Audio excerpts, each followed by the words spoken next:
Hello and welcome.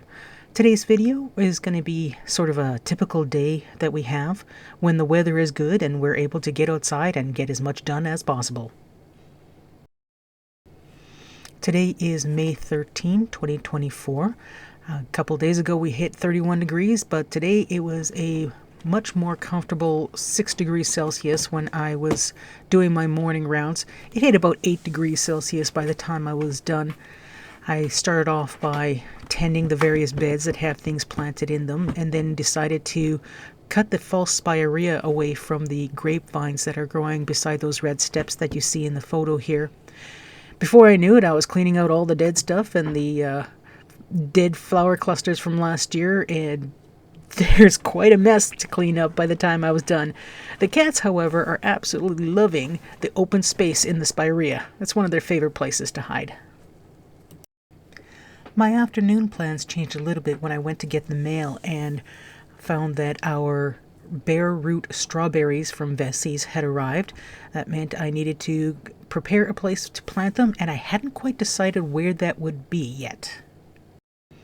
While I was considering where to plant the strawberries, I worked on this bed in the west yard. It was recently weeded and repaired a little bit, and over time some more weeds came back, so I started off by loosening the soil and weeding it again. It then needed to be amended.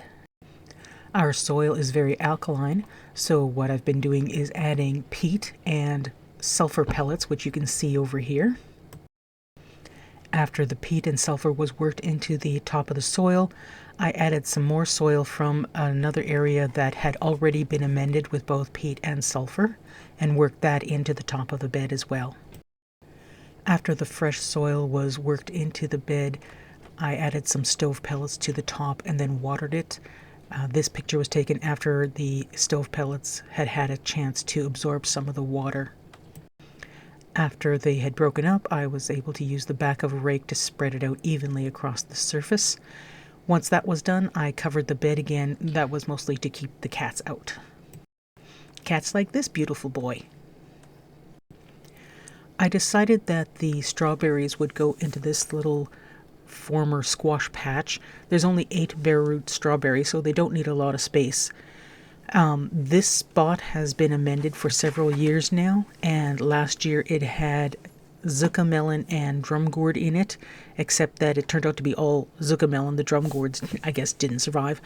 They did very poorly over here, though, and as you can see, this bed has been quite overgrown. There is dandelions, of course, crabgrass, and creeping Charlie getting into it. For a patch this small, I didn't think it would take very long to weed it. Started off by using a garden fork to loosen the soil and then pull out the largest of the roots first, and then I was going to sift the soil. It was surprisingly difficult to loosen up the soil with the garden fork, though, and I wasn't quite sure why. And then I started shoveling it and discovered exactly why. And it would also be why the melons that we planted in here last year had done so poorly. Do you see those trees in the background there? Most of those are Chinese elm. And what I started finding was Chinese elm roots had actually grown into this bed. I wasn't finding the fine little buggers that were filling up the grow bags that we had here last year.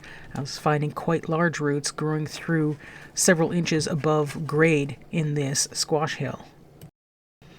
I'd clear those away, and then I'd find more roots. And then I'd find more roots. I kept having to loosen it with the garden fork to try and shovel it out, and I ended up breaking the handle on my garden fork. Along with all the roots that I was finding in sifting the soil, there was also an awful lot of rocks. And no, these rocks were not there when I prepared the soil last year. Unfortunately, this is just a fact of life where we live.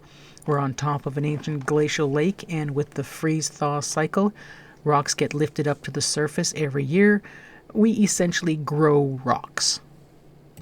I sifted about 3 wheelbarrowfuls of soil before I finally gave up, and this is what I sifted out of just those 3 wheelbarrows of soil. the more I dug into there, the more I realized I was just not going to be able to get away from all those roots. So I was going to have to find other ways to deal with it. So with this spot that you see here, I started off by raking it as level as I could. After leveling the bottom the best I could with a rake, not so easy with the remains of roots still tangling up in it, I filled it with water and used the water to try and level it out some more. Then left it to soak while I went and got some cardboard to lay across the bottom. It takes quite a lot of water to saturate the cardboard, so I wanted to make sure there was plenty underneath before I laid down the first layer of cardboard, and then I soaked it on top and left that to sit while I went and got as much more cardboard and whatever else I could find to layer on top of it. Then for the next while I would add a layer, wet that down, add another layer, wet that down, work on the soil, wet it down, get some other things, wet it down, and just kept on going to get it as soaked as possible. We had a 4-foot by 4-foot frame that was no longer needed where it was. I grabbed that and dragged it over and placed it on top of the wet cardboard. This wood has actually been exposed to the elements for several years now. The screws aren't actually holding anything together anymore, but it's good enough. The sifted soil was amended with the last of my bale of peat and sulfur granules to try and increase the acidity. Strawberries do best with acidic soil with a pH of 6 to 6.5, but our soil has, it's very alkaline with a pH of about 8 or higher. Then finally the soil that was amended got added back to the space.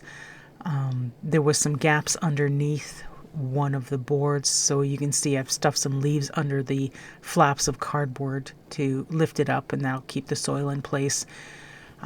These 2x4s are true to size, 2 inches by 4 inches, which means that the soil is, it looks like about 3.5 inches deep. Strawberries have shallow roots, so that should be enough. This all took almost 3 hours for me to do, so I was pretty wasted by the end of it, and my goodness, am I going to be paying for it tomorrow. However, it's done, and tomorrow we should be able to transplant the bare root strawberries in here, and if necessary, if the soil isn't deep enough, I do have some amended soil set aside that can be used to top it up a bit more. And there we have a fairly productive day. I hope you enjoyed watching.